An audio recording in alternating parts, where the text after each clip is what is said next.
Right, let's talk about partial fractions. Look at fx there, that function.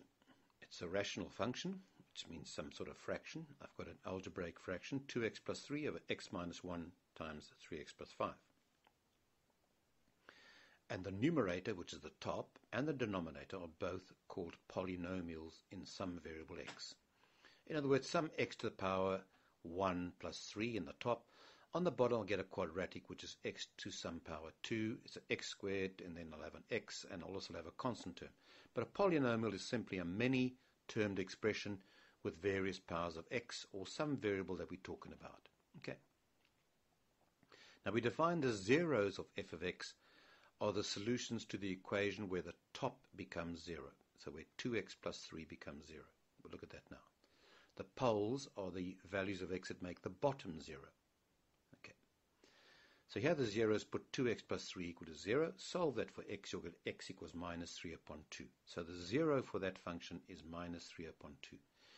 And if you solve the bottom equal to 0, you get x equals 1 or minus 5 over 3.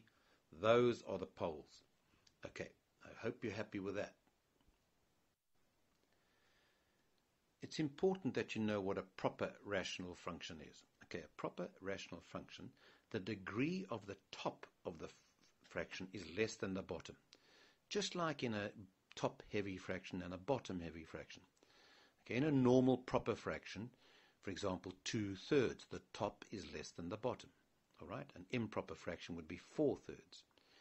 Okay, so the same goes here in algebra.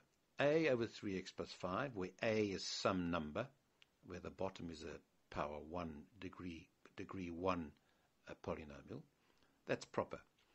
If I had a quadratic on the bottom, I would need at most a linear ax plus b on the top. Okay, if I had an ax squared on the top and and something x squared on the bottom, they both got degree 2, that would not be a proper fraction. All right.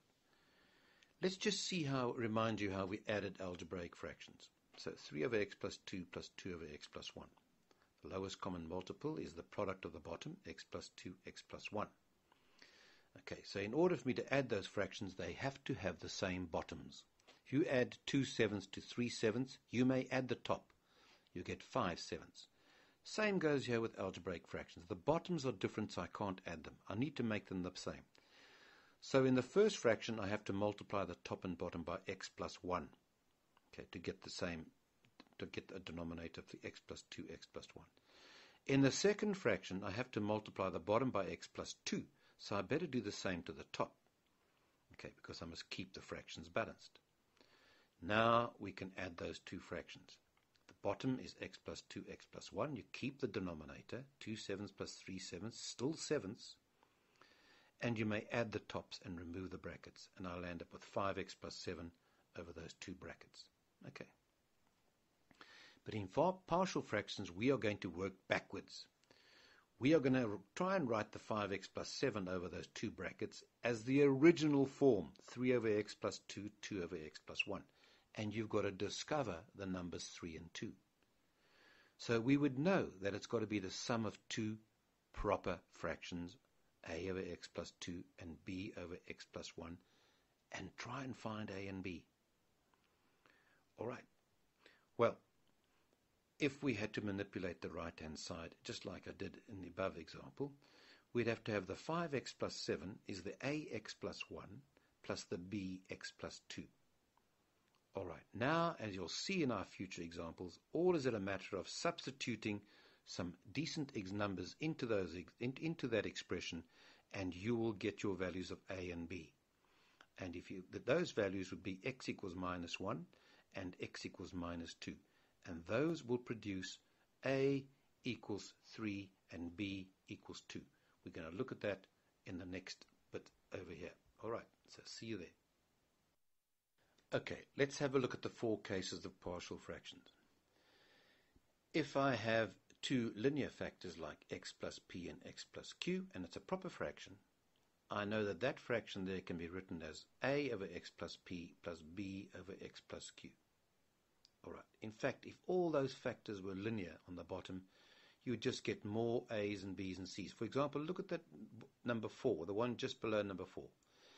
If I had something over x plus a, x plus b, x plus c, x plus d, provided that something was of lower degree in the bottom, it would simply be a over x plus a, plus b over x plus b, plus c over x plus c, and so on, d over x plus d. Okay, so that's that case sorted.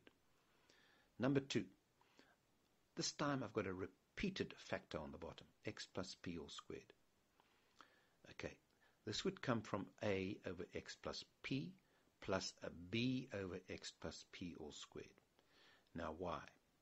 Well, you should know that the LCM of x plus p and x plus p all squared is simply x plus p all squared. So I would have had to had some fraction involving x plus p and some fraction involving x plus p all squared.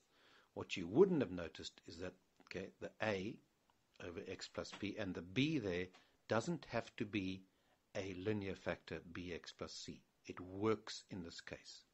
All right. Look at 3. That's where I'm going to have a linear factor. I've got a quadratic divided by a cubic. Yeah, that px squared, that's quadratic, and the x plus t is a linear. So if I multiply those two bottoms there, I'll get something to the power 3, x to the power 3. That requires, now that px squared plus qx plus r can't be factorized, so I'd have to have a linear divided by a quadratic, ax plus b over that lot, and then the x plus t just needs a c. Okay, and then number 4, you've got a combination of those. In the bottom you've got a repeated factor and a non-repeated factor. Okay, so a over x plus r all squared, don't forget the b over x plus r, and then the c over the x plus t. We've covered all our bases and all our cases, and now we're going to do an example. Okay, find the poles and the zeros for fx here and express as a sum of partial fractions. So fx is 2x minus 1 over x squared minus 4.